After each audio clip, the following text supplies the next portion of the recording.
Good morning, everyone. We are now live. Thank you very much, Christina. Good morning. I would like to welcome all committee members, staff, and guests to the May 26, 2025 Haldeman Norfolk Health and Social Services Advisory Meeting. I would like to remind everyone that our meetings are web streamed. That I call the May 26, 2025 Haldeman Norfolk Health and Social Services Advisory Meeting to order. Are there any disclosures of pecuniary interest? Seeing none, I'll move on to additions to agenda. Are there any additions to the agenda? See any? Thank you. We'll move on to adoption of the advisory committee meeting minutes. That's 3.1 Health and Social Services Advisory Committee, April the 28th, 2025. May I have a motion to approve the Haldeman Norfolk Health and Social Services Advisory Meeting minutes from April the 28th? Can I get a mover and a seconder, please? Moved by Councillor Metcalf. Thank you. Seconded by Councillor Van Passen. All those in favor? That motion is carried. Thank you. Update on reports. Are there any updates on previous reports? Thank you, Mayor Bentley, and through committee members. The reports that have been presented are all approved. I do want to take this opportunity just to introduce one of our new staff members. Brian Davis is online. Brian is in the Acting Director of Social Services role, and I will let Brian, if you'd like to do a small intro, but just Brian does come to us. He's been with us for about 3 weeks, I think, today. So this is good news. And Brian does come with a vast number of years in very relative roles. So welcome, Brian. Thanks, Bill. Good morning, everybody. It's great to be here. It's been 3 weeks, but it feels like it's been 3 days. So it's been a whirlwind time, but it's been great to be here and working with such dedicated and talented staff in the housing and childcare and Ontario Works programs. Like Bill said, I've worked for 26 years, primarily in nonprofit housing, serving people that have needed affordable housing, but often living in situations with serious mental health challenges, homelessness, substance use challenges. So that was mostly in a Toronto context. So I'm adapting to learning about what it's like to experience homelessness in a rural setting. But I've been here for 4 years, and I'm really looking forward to my time here. So thanks very much. Thank you, Brian, and welcome. Look forward to hearing from you in future meetings. Thank you. I will introduce Bill for his presentation. Thank you. Thank you, Mayor Bentley, and through committee. Staffing report, Ontario Works Communication Drop-in Clinics, HS 25008, will be presented to you, but I'd like to introduce the people that are presenting. Andrea Pasonics, Senior Case Manager of Ontario Works, and Katie Donovan, Program Manager for Social Services. Thank you both, Andrea and Katie, for preparing this report and presenting it to advisory. Good morning. Through the chair to the advisory committee, thank you for having me here today. The report being presented, as Bill states, is Ontario Works Community Drop-in Clinic Update, HSS 25008. I would like to introduce Andrea Personic, who is here. Andrea was the dedicated staff to the project discussed in this report and authored the report and will be presenting it today.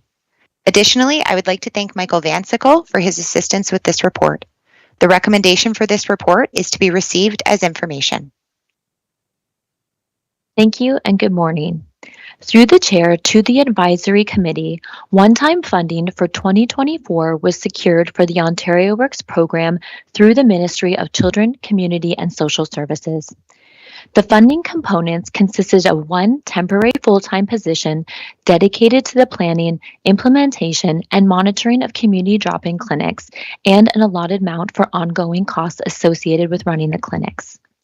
The Community Drop-in Clinic initiative was designed to deliver services directly to individuals in need, reducing barriers to resources and increasing engagement with support programs. This project was aimed at enhancing community outreach and client service. The initiative to improve access to Ontario Work staff has yielded significant positive outcomes for both clients and the broader community.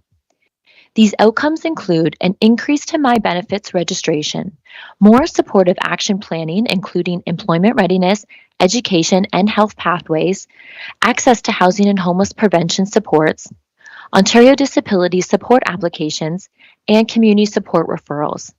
These clinics were offered in public spaces such as churches, libraries, learning centers, and subsidized housing units. We effectively met clients in familiar, accessible locations, ensuring that our services were available where they were needed most. I'm now going to highlight some of the key achievements that demonstrate the effectiveness of the Community Drop-In Project. Community engagement and education. To begin, the project prioritized education and outreach by hosting information sessions related to other financial assistance programs. Strategic partnerships. Clinics offered opportunity for partnering agencies to attend and collaborate, fostering a more integrated service model. Increased benefit access. Drop-in clinics allowed individuals to attend and gain support with their social services files, allowing increased access to health and participation benefits. Effective communication. A targeted electronic communication campaign proved to be an effective method for reaching clients and community partners, keeping them informed of dates and locations of where staff would be. Comprehensive client support. The project also made essential services such as food, warm clothing, and personal hygiene items readily available. This holistic approach supported individuals' immediate needs while working towards long-term stability. ID replacement. Recognizing identification as a barrier to services, the clinics offered direct support with ID replacement, opening the door to a range of essential services for attendees. Assistance with application. Staff were able to assist individuals with completing applications for a variety of support programs. Expanded referral pathways. Through collaboration with Employment Ontario and the Adult Learning Centres, we established clearer and more effective referral pathways, helping clients connect with additional resources to support their employment and educational goals. And lastly, in alignment with best practices for client safety, 8 staff members completed additional training in substance use poisoning and naloxone administration from our local health unit. The Community Day project has demonstrated the power of collaboration, proactive outreach, and targeted interventions in creating a more supportive and inclusive environment for those we serve. The clinic continues to operate, offering ongoing support and essential services to individuals in need. We remain committed to enhancing access, building partnerships, and supporting clients on their path to stability and independence. Thank you very much, and we will now take any questions. Thank you, Andrea. Great presentation. It's a much needed service, and I see that it's being utilized really well. So thank you. Councillor Metcalf? Thank you, Chair. Through you, great presentation, Andrea. And was it well attended? The open houses and the outreach programs, were they well attended by the clients? Through you, Speaker, overall, yes, they were very well attended. People were coming in to the clinics that maybe normally would not come and visit us at the Gibbleton Administration Building or the Dunville Ontario Works office. I think that with the library and those facilities that we were in was just more comfortable, familiar space, so people were accessing them more frequently. We also did have other community agencies, partners, nonprofits just joining us, stopping in, seeing what we were up to, and sharing program information about what they were up to as well. Great. So great takeaways then for, the future, I guess, to, engage and make it more accessible for the client. So that's great news. Thanks, Andrea. Thank you. Thank you. We'll move on to Councillor Van Bassen. Thank you. Yes, thanks, Madam Mayor. And through you, since I don't have the entire budget for this department memorized, but Mr. Van Sickle probably does, do we need a budget amendment for this change, or was that already built in back in January? Through the chair. So yes, that was actually approved back in January. The small $14,000 for the year to continue the program, and then so that was excluding the staff member, and that's just some operating costs for clients that are used at those locations. Thank you. Councillor Van Rietschie? Thank you, and through you, Madam Chair, thank you for the presentation. I'm seeing very successful, I think, in the sense of getting people direction and giving them direction on where to go to acquire services and to acquire help. At the end of the day, after we do all this, would we get a report on how many people come off of our services? Like it's a lot of people come on. We see these things that we're trying to offer to them so that they can move forward. Do we get a report on how well or successful the programs are? Through you, I can kind of speak to that a little bit. So related to a formalized report, no. However, we do have ongoing reporting from the ministry that actually does show, number of cases that have exited and statistics like that. So this community drop-in clinic is really just an added layer to ensure that we're supporting individuals to be able to move along the continuation.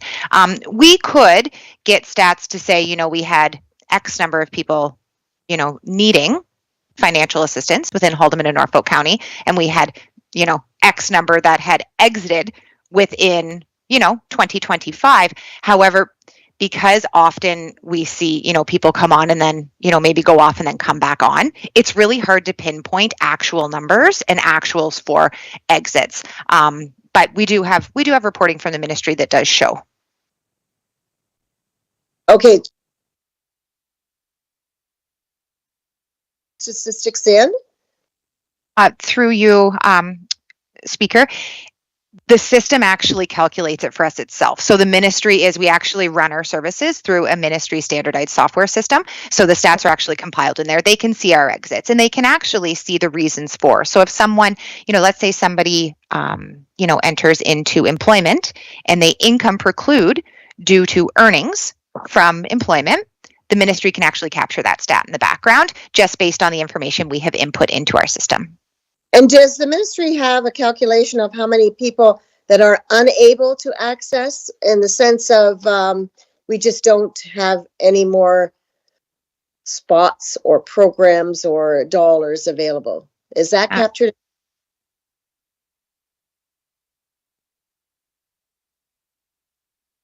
Like we have X number of dollars for funding, and then once we've, maxed out that funding, individuals cannot get assistance anymore.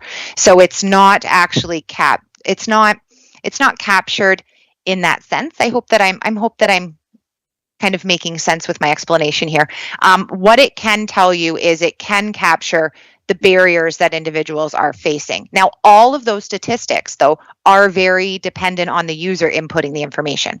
So if I am engaging in a conversation with an individual receiving social assistance within Haldimand and Norfolk County, and they say that transportation is a barrier, it's my responsibility as a user of the system and the position that we hold here, that would be our case managers, our frontline staff, it's their requirement that they need to put in there that transportation is a barrier. So the ministry then knows, okay, folks within Haldimand and Norfolk County are barriered due to limited transportation, just as an example.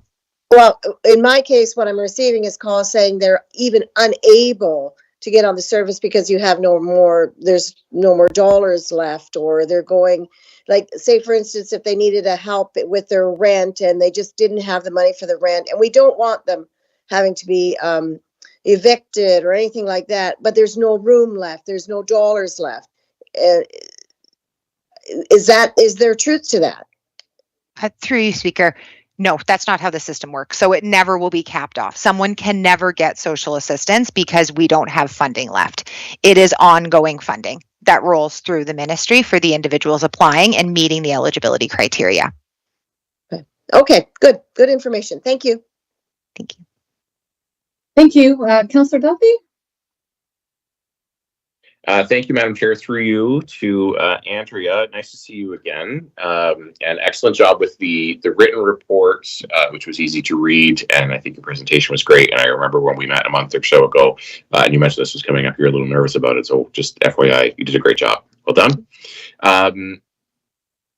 I appreciate that this obviously has been successful. And in 2025, looking sort of at a scaled back version, I guess I'm starting to think then, okay, so what did we learn that we can then utilize in our sort of go forward plan? So beyond this year, if you can sort of encapsulate that for us, because I think there were some good takeaways here, but how do we continue to execute on those?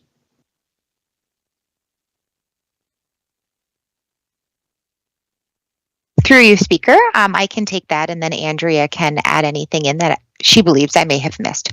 So looking ahead, what we will do is ensure that we're continuing to offer services in safe and accessible locations across Haldeman and Norfolk County. So as stated in the report, we are continuing this in 2025, but we did use the word at a reduced capacity. And what we mean by that is that during 2024, we had the ability, due to the one-time funding, to really expand kind of the geographical landscape of where we were offering these.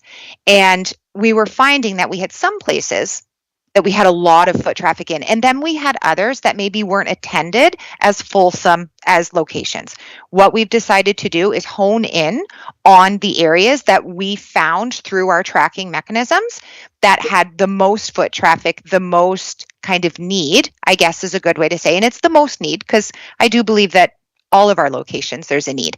And what we've decided to do is offer them scheduled, advertised, promoted as planned in reduced locations, but ensure individuals know that if I live in Port Rowan and I'm having trouble accessing the information and I'm calling the office and I'm saying I need to meet with my case manager in person. I need to have that face-to-face interaction, that our staff are able to go out to various locations to meet with individuals face-to-face in some of the areas that Andrea had talked about earlier within the presentation. So, libraries, community centers, churches have been really open to any of that type of engagement for the individuals within the communities. Okay, very good. Thank you. Thank you. Andrea, do you have anything to add, or should Councilor Perfect. Thank you. Yes, she did. Just our staff remain flexible and committed, and so clients are still able to go into the community and meet individuals wherever they are. For sure, a client can request that, definitely. That's wonderful. Great news. Thank you very much. Is there any further discussion? Seeing none, this report is to be received as information, so I don't think I need a mover and a seconder. I will move on to other business. Is there any? Sorry, Speaker. Yeah, we do need a motion for that. Oh, do we? Yes, okay, please. Thank you. Yeah. Can I get a mover and a seconder to receive this information, please? Councillor Duffy and Councillor Metcalf seconded. All in favor? Thank you. That is carried. Move on to other business. Is there any other business? Seeing none, our next meeting is Monday, June 23rd, 2025. I move to adjourn this meeting at 9:49 a.m. Can I get a mover and seconder, please? Oh, moved by Councillor Duffy, seconded by Councillor Van Riesche. All in favor of adjournment? Yeah, carried unanimously. Thank you. Have a great day, everyone. Thanks all. Thank you so much. Bye-bye. Thank you. Have a good day.